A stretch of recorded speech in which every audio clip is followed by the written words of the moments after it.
Thank you. This year, my wife and I celebrated our 47th wedding anniversary. Thank you. Thank you. She's up there now, in fact. And a few years into our marriage, she contracted an illness which stayed with her much of her life and turned to disability. And she approached it brilliantly. She said, well, I'm learning as a young person. I'm learning what it feels like to be old. And so we can plan for being old. Now both of us are genuinely old. Then we know that was never true. Because old age and disability and illness are not the same. And old age is not a precursor to illness and disability. Old people, ill people, disabled people are often seen through the lens of stereotyping. And stereotyping was described by two sociologists, Marcionis and Plummer, as an irrational generalization of a whole group of people, everyone in it, were really based on very little fact. As we said, I worked in advertising. Well, I worked in advertising for 30 years, mostly actually as a creative, designing campaigns, and I learned a lot about audiences.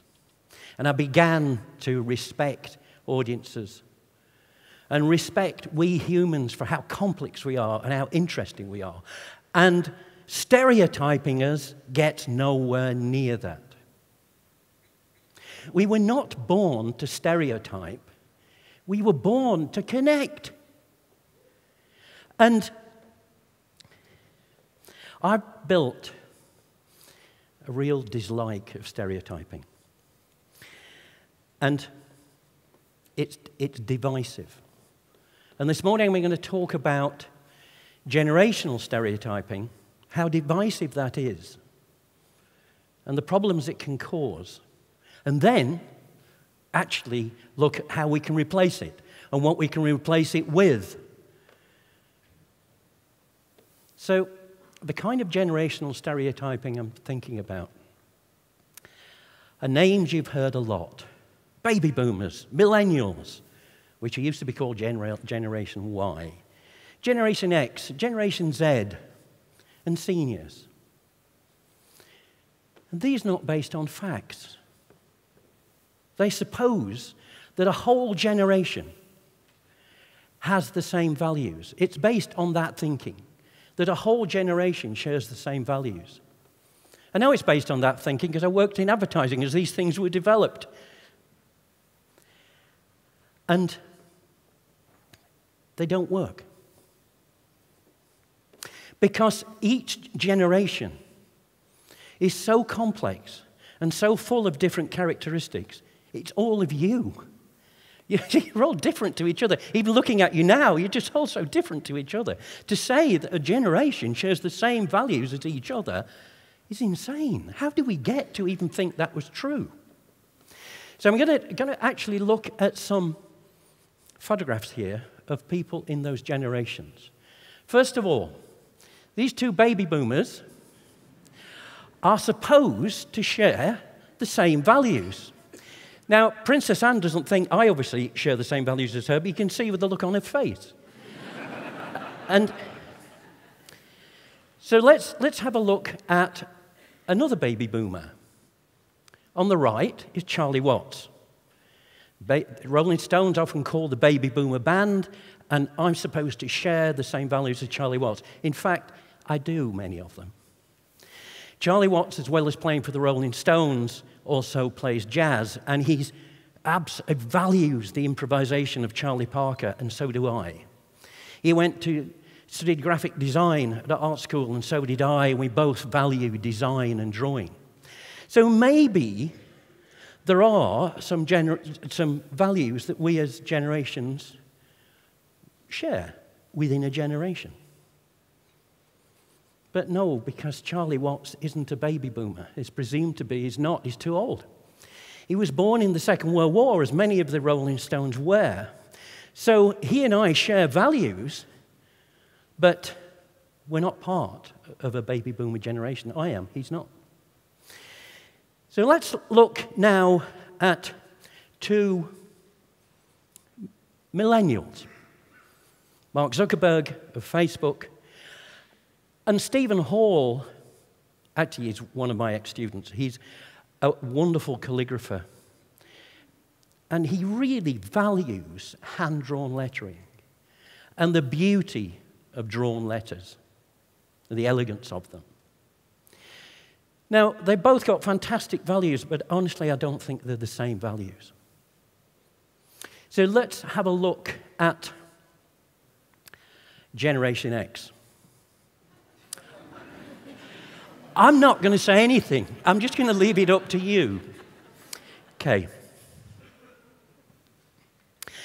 To actually judge us by date of birth is insane, because we all age in the same, and we don't all age in the same way. And we don't, when we're younger, we don't develop in the same way. We develop and we age differently to each other, even though we may be born in the same year.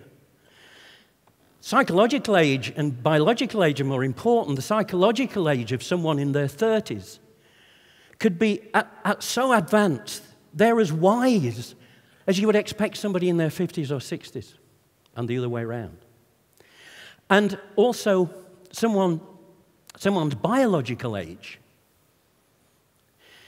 could be so advanced that in their 40s, they've aged as much as you would expect as somebody in their 60s. So to actually worry about the number attached to age is insane, because it doesn't describe the person. I'm 70 years old, and if you judge me by that number, you don't know me, because I feel 55. Now, some of you may recognize that, because it tends to be normal that we think we feel 15 years younger than we actually are. Unless we're 15 years old, and that's different. So, it doesn't make any sense to judge people by numbers or categorize by numbers. Also, it's divisive. And it can create, negative stereotyping can create poor self-worth when people see that negativity so much. So, if we look at these quotes here, these headlines, these were headlines I've picked out over the last few years about millennials. Now, if you're not a millennial, sort of born somewhere in early 80s to early 2000s, by the way, if you think I'm being a bit loose on that, it's because nobody agrees these dates. That's another reason it's just ridiculous. So I am quite loose a bit. I don't take them seriously. But if you are not a millennial, look at those.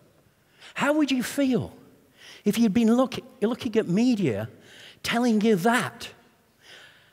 For me, I'd either get very angry, or myself, the way I viewed myself would go down a bit. And this is what's happening.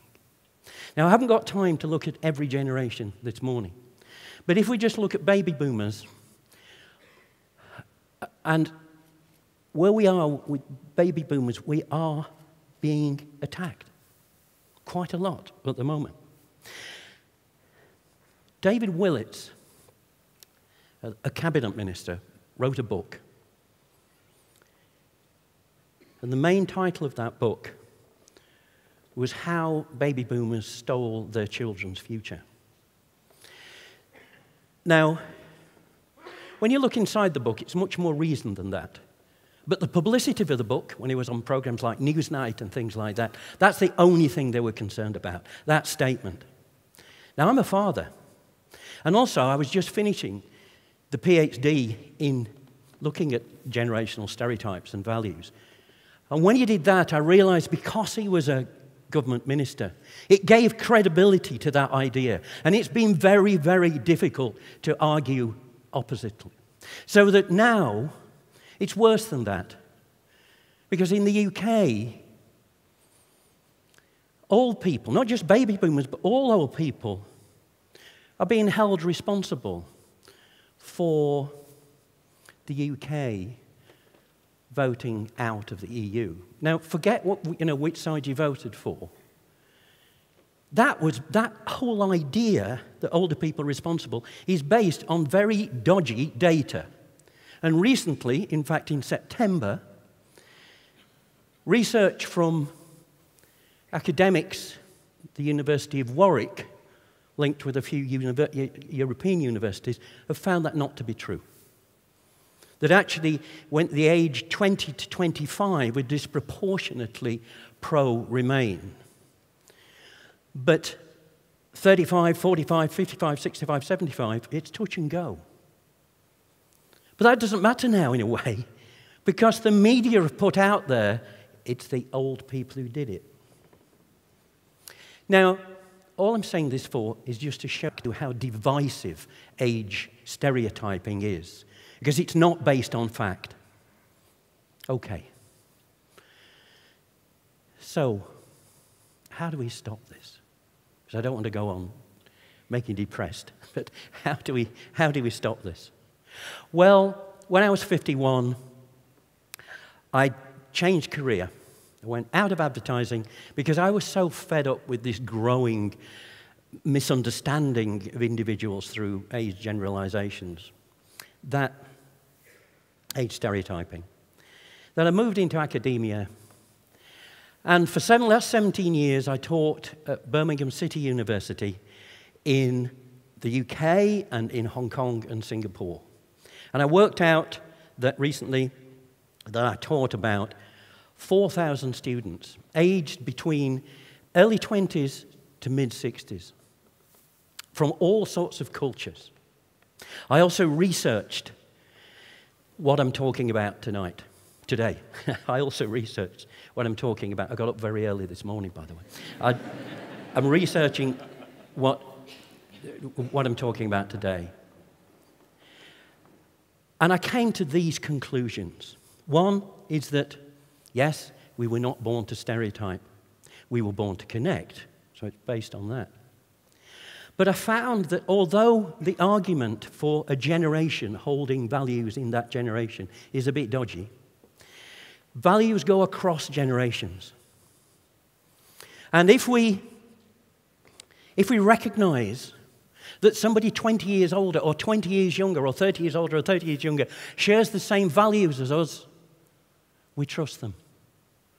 And we can get rid of this negativity if we just recognize each other's values. And values here, I know we have to be very careful with that word because it's often used badly. In values, I'm talking about the thing that we hold most dear. You know, a value could be fun. It could be creativity. It could be practicality. It could be the thing that drives us more than anything. Like I share the value of beautiful calligraphy with my ex-student, Stephen, who's a lot younger than me. I taught him, now he's better than I am. But isn't that great? Isn't that great? But we share the same values. Charlie Watts, who's older than me, we share the same values about improvisation and music and design. If we can recognize shared values in each other, we create trust between each other. Shared values equals trust.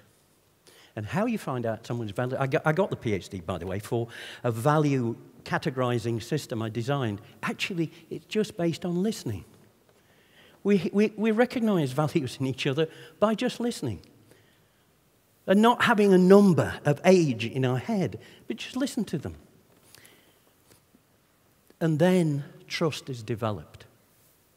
And we see each other by our values and how we share them, or not. We don't dislike them for having different values, but we share those. We have shared values, and we recognize that between generations. Now, that's just a start.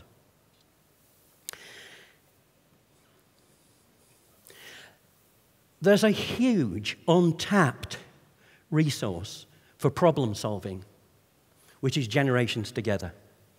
I've seen that in these 17 years of teaching. when generations come together, mixing experience and new ideas, it's marvelous. It's just wonderful. Innovation happens. And this is what I'm going to spend the rest of my life doing. Getting this started at grassroots level. Not necessarily with people who already know how to design things and innovate things. People who don't. At the university, we put some thoughts together on how to do this, and we know how to teach people who've never had a new idea in their lives actually how to do that. So it's about, at grassroots level, it's about taking people and getting them to work together with shared values, and that creates trust. And from that, create a framework of thinking, which is actually called design thinking. It's in the creative industries and the design industries and in engineering and architecture. And it allows you to have the confidence to innovate. And this is what we have to do. At the moment, generational stereotyping is stopping innovation. And what I'm talking about is creating something different, where it allows innovation between each other. In a moment, when I say it, I'd like this side to say, we were not born to stereotype, but to shout it out. We were not born to stereotype. So, we were not born to stereotype. We were born to connect. We were born to connect. Thank you. Please remember that. Thank you.